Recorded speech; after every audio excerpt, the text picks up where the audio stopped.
গৰম বেছি but still গাহৰি মাংস মেইন গৰম হওক ঠাণ্ডা হওক গাহৰি মাংসৰ মেইন আৰু সিম্পলকে হোষ্টেলত থকা যোনখিনি ল'ৰা ছোৱালী বা ঘৰৰ পৰা দূৰত আছে যোনখিনি গাহৰি বনাবলৈ সোনকালে আৰু অতি কম সময়ৰ ভিতৰত আমি যদি গাহৰি মাংস বনাব বিচাৰোঁ অতি সহজতে বনাব পৰা গাহৰি ড্ৰাই ফ্ৰাই আৰু তোমালোকে বনাই পেলাই খাই চাবা টেষ্ট মতলব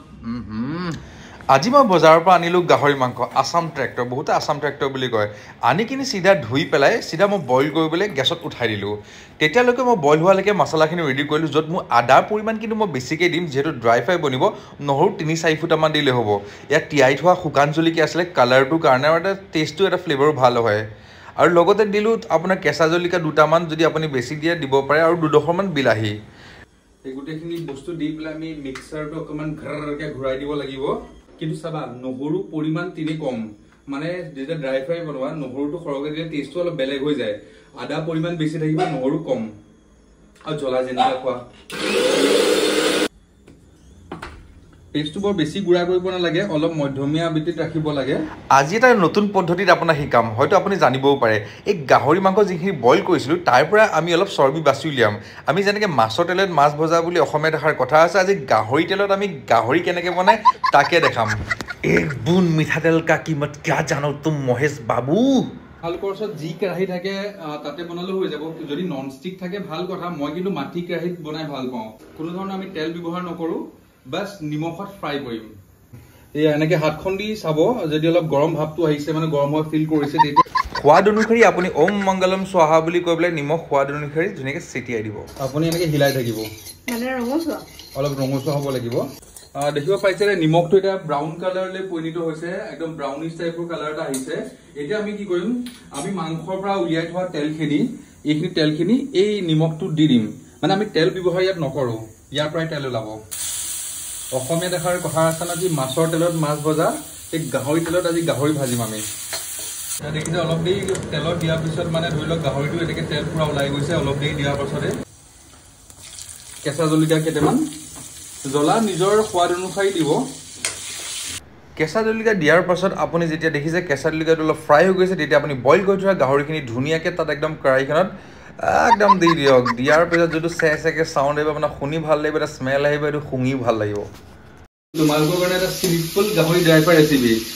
এই লেতেৰা গৰমতো বনাইছোঁ ৰেচিপি তোমালোকৰ কাৰণে খাই আমি ভাল পাম কিন্তু তুমি যেতিয়া বনাবা তুমিও বেছি ভাল পাবা পিছত থেংক ইউ ক'বলৈ দৰকাৰ নাই এতিয়াই ছাবস্ক্ৰাইব কৰি দিবা থেংক ইউ বুলি অলপ ব্ৰাউনিছ যেতিয়া হৈ গৈছে অলপ ব্ৰাউন কালাৰ হোৱাৰ লগে লগে আমি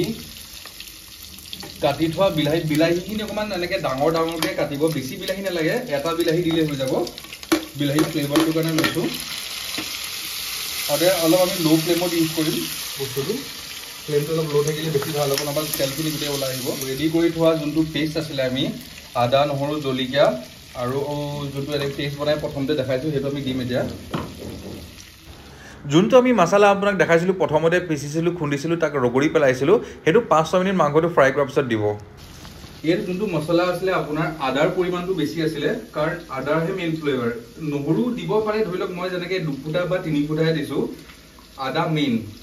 আৰু একচুৱেলি যোনটো ফ্লেভাৰ আহিব ড্ৰাই ফ্ৰাইত এই গাহৰিত তোমাৰ এই আদাৰ ফ্লেভাৰটোৱে বেছি ধুনীয়া দিব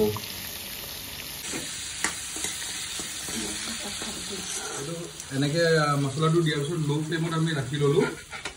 ল' ফ্লেমত ৰাখি অকণমান ঢাকনাখন দি দিম 4-5 মিনিটৰ কাৰণে যাতে মছলাটো ধুনীয়াকৈ সিজায় আৰ্টিফিচিয়েল মছলা হিচাপে আমি বেছি একো ব্যৱহাৰ নকৰোঁ অকণমান হালধি ল'লোঁ ইয়াতে হালধি দিলোঁ অকণমান ধনিয়া পাউডাৰ মানে কিমানকণ ধৰি লওক আধা চামুচ বুলি ক'ব পাৰি আধা চামুচ ধনিয়া আৰু লগতে অকণমান গৰম মছলা আধা চামুচ দিব পাৰে বাকী তাতে পানী অকণমান দি এনেকৈ ফেটি ল'ব আৰু মাংসটো হোৱাৰ অকণমান আগত দিম আমি যোনটো আমি আৰ্টিফিচিয়েল মছলাটো ফেটি থৈছিলোঁ মাংসটো হোৱা 5-6 মিনিটৰ আগত আমি দি দিম আৰু দিয়াৰ লগে লগে যি সুগন্ধ আহিব আপুনি জাষ্ট ৰ'ব নোৱাৰিব কি মলমলাই থাকে চেণ্টে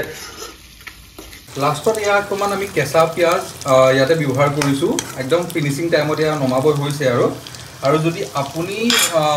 অলপ টেঙাৰ টেষ্টটো ভাল পায় এনেকৈ কাজি নেমু অকণমান ওপৰৰ পৰা চেপি দিব অলপ চটফটা এটা টেষ্ট আহিব